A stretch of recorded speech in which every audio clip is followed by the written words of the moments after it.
Professor, might I have a moment? Yes. What is it? I was wondering, what inspired your interest in magical beasts? Are you considering some sort of profession in the field? Truthfully, I'm not. But I am interested to know why you chose this path for yourself. I see. I suppose that seeking to understand the motivation for selecting one's path is a worthy pursuit. I believe that when choosing a path, particularly of a scholarly nature, one must take into account both one's enthusiasm for a particular subject, as well as how one may best serve the students to whom one is obligated to both inspire and teach. Of course, Professor. When did your path become clear? I recall it quite vividly. It was the summer between my 6th and 7th years. I read in the Prophet about a wizard who'd been selling alchemy eggs and disappeared in the mountains near my home. I knew of the alchemy, of course, from my studies, but they are native to lands east of here, such as India. I wondered if it was possible that an alchemy could be so nearby. Hence, I went to find it.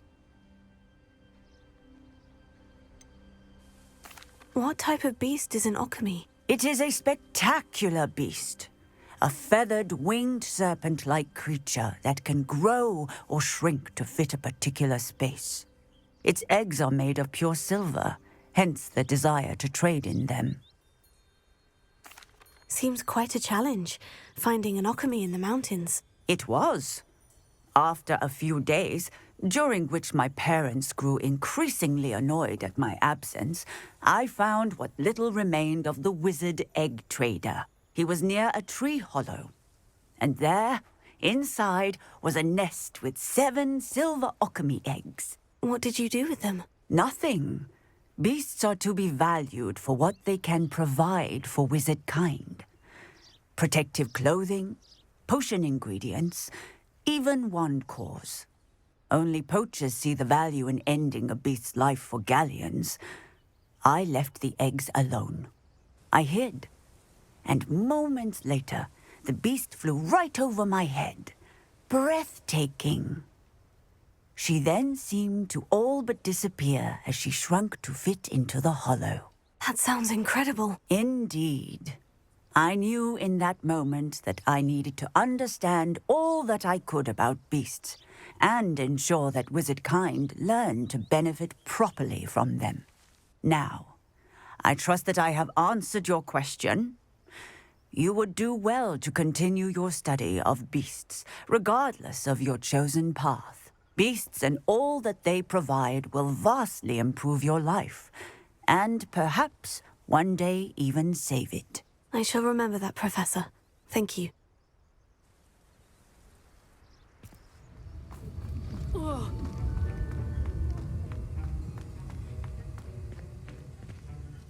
Professor Sharp, do you have a moment? Depends on how you intend to use it. I saw an aura badge on your desk and was wondering if you could tell me more about your time as an aura. Observant. I suppose I could indulge you for a moment. Spent years tracking down reprobates who dealt in artifacts of dark magic origin. That seems a bit more dangerous than teaching potions. Often, yes. Though I've seen some remarkably creative concoctions brewed in my class. I enjoyed a great deal of success as an aura. However, success can make one complacent if one's confidence is not tempered by humility. One overstep in battle changed everything. May I ask what happened? Yes, well, I suppose it's a matter of record. My partner and I had tracked a suspect to a harbor in Scarborough, trying to smuggle shrunken heads of all things. I had deduced that he was working alone. I was mistaken, and they knew we were coming. From the moment we stepped onto the ship, well, I barely escaped with my life. My partner wasn't so lucky. I suppose being an aura is dreadfully dangerous. I'm sorry. It is that. But survival is not guaranteed for any of us. Pay attention. And not just within my class. This is what I must impress upon you all. A potion and a poison may be a mere breath apart, until you consume the wrong one. Well said, Professor.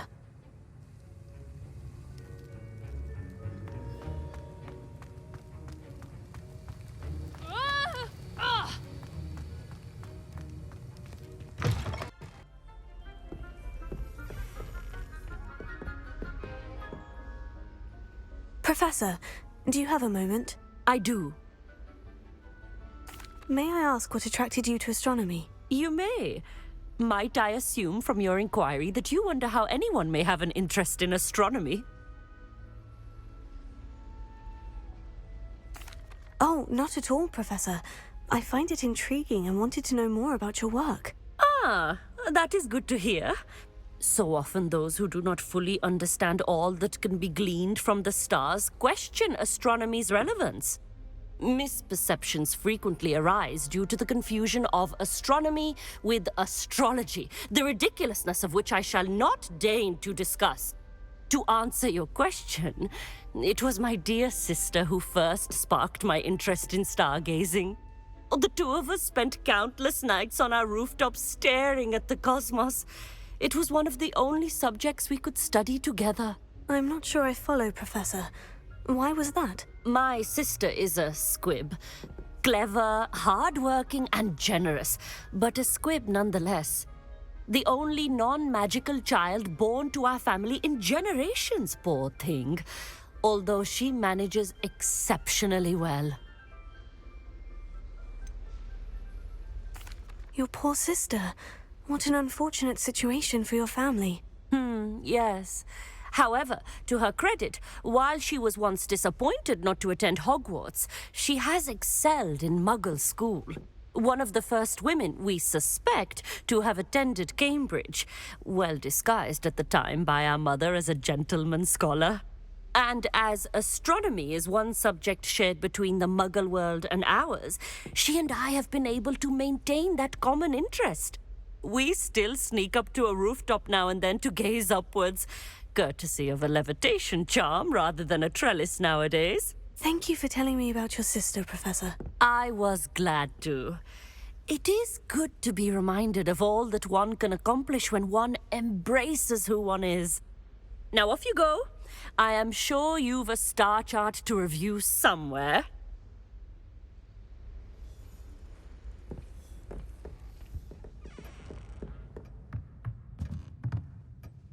Professor, do you have time to chat? I always have time for my students. How may I help you? I wondered if I might ask how long you've been teaching at Hogwarts. Well, it's been what now? 7 swift years. Time does fly because we have fun. Essential in my opinion. An eager, positive, and confident mind is the most open to knowledge, I find. Some of the professors may not agree with your approach. Well, each of us has our own style, I suppose. Some in the teaching field believe that hard work and dedication are the only keys to success. But they forget what drives those things.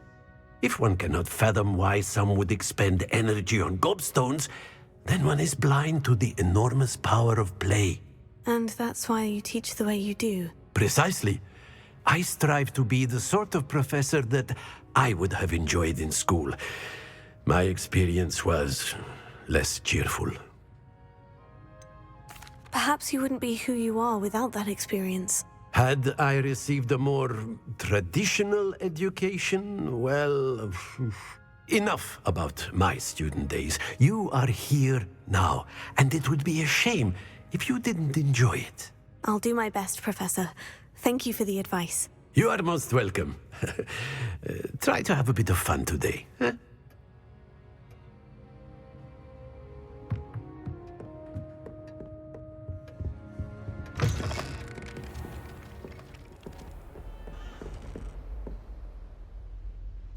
Professor, do you have a moment? I do. What is it?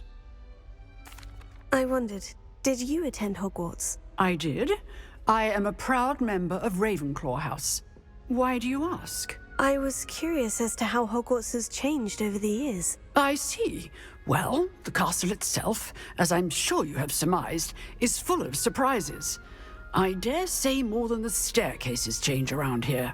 As for the students, well, they seem to get more capable every year. Although, we got up to just as much mischief in my day as you seem to now. I used to look the other way at all sorts of roguery when I was head girl.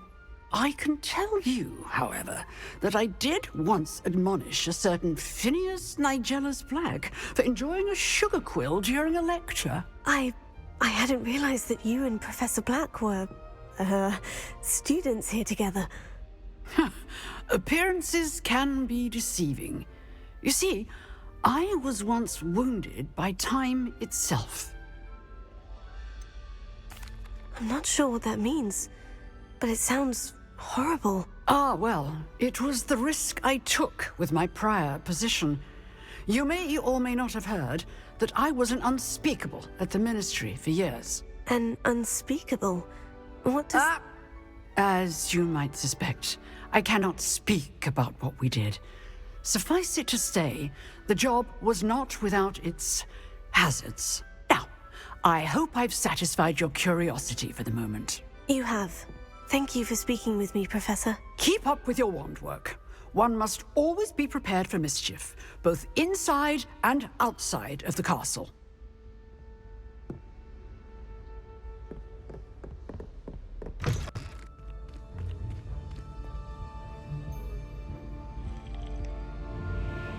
You wanted to speak with me, Mother? I had hoped to speak with you alone, Natsai. Your message mentioned your concern about an unusual creature that was spotted in the woods near Hogsmeade. That could have been anything. You know what it was, Natsai. I am allowed to leave the castle. I am always careful, Mother. Careful. Officer Singer disagrees. She sent me an owl telling me that you have been trying to collect evidence of some kind against dark wizards. She berated me for not keeping a closer eye on you, and she is right. I do not want you visiting Hogsmeade for the near future. But Mother! My little gazelle, you are well-intentioned, but you must not meddle in the affairs of dangerous people. If someone had meddled in Matabeleland, Father would still be with us. I must get to class. Perhaps your friend can get you to listen to reason. So frustrating. She never listens to me. She called you her little gazelle. Is that a term of endearment where you're from? It is specific to me. I am the unusual creature in Hogsmeade she mentioned. Self-transfiguration is not taught at Hogwarts, so I am gently discouraged from practicing it. However, I am an animagus, and it is in my gazelle form that I have been able to wander the Highlands rather freely until now, much to my mother's chagrin. That is how I managed to spy on Rookwood and Harlow. Now the nickname makes sense. What an extraordinary ability to have. It is. I love transforming, but Mother is less enthusiastic about it. She says that no creature, especially one as rare as a gazelle, should be bounding about where poaching has become so prevalent. She claims that she has foreseen tragedy befall me in my gazelle form. But she has used her sight to control me too many times. I no longer believe it.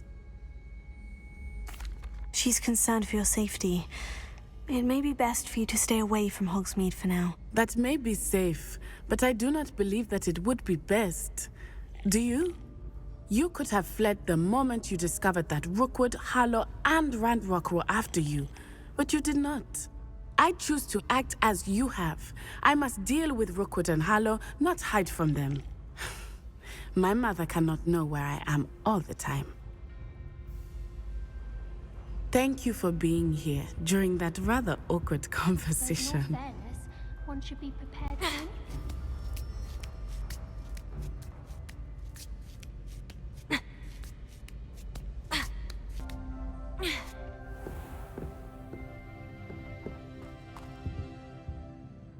Professor, do you have a moment? I do? I was wondering how you decided to teach divination. Ah, The art of divination is an important yet often misunderstood branch of magic.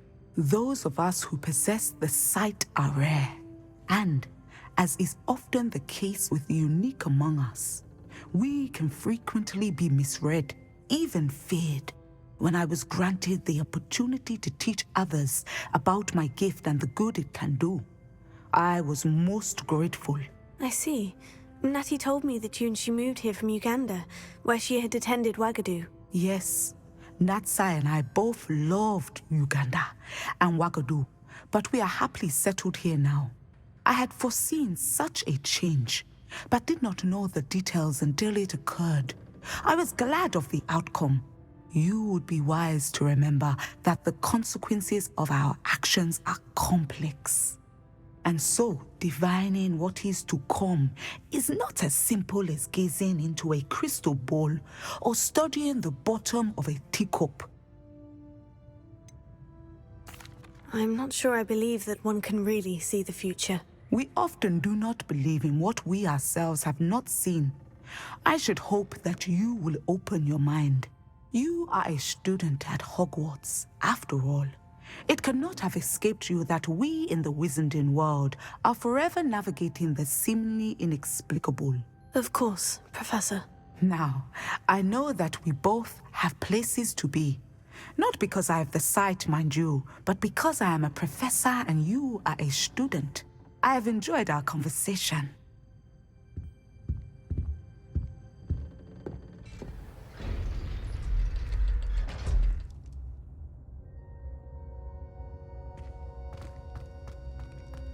You'll never believe what I've learned. What did you discover in the spellbook we found in the scriptorium? Salazar Slytherin's spellbook was a little difficult to interpret, but fascinating. Evidently, he encouraged teaching dark magic at Hogwarts. Neither the Imperious Curse nor the Killing Curse was unforgivable during his time. He believed students should be prepared to use dark magic when necessary, not to fear it. That's why we had to use Crucio to gain access to the scriptorium.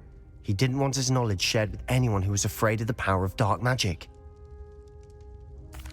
I know we had to do it to open the scriptorium, but it's not something I'd want to repeat. And I'm glad we did it, because in the spellbook I also found something else.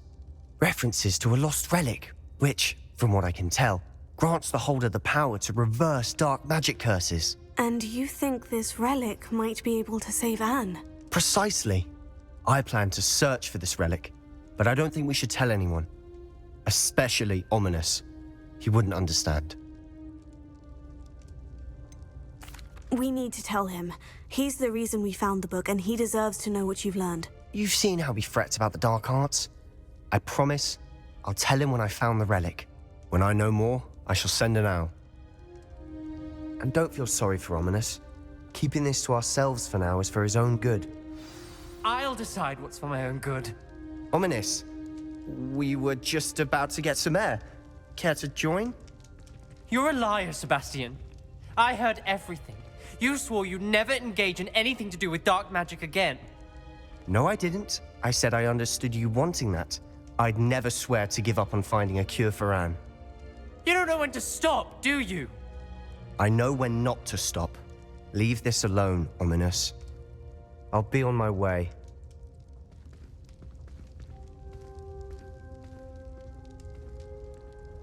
I am not letting this go. Ominous, Sebastian meant well. I know what I heard. You knew I wouldn't agree with this. Going after that relic is not a good idea. Sebastian doesn't even realize it, but he's as irresponsible and reckless now as his parents were years ago. It's why they died. I knew his parents died, but I never heard what happened. Mr. and Mrs. Sallow were professors. Spent nearly every waking moment in the cellar library. Noses buried in books.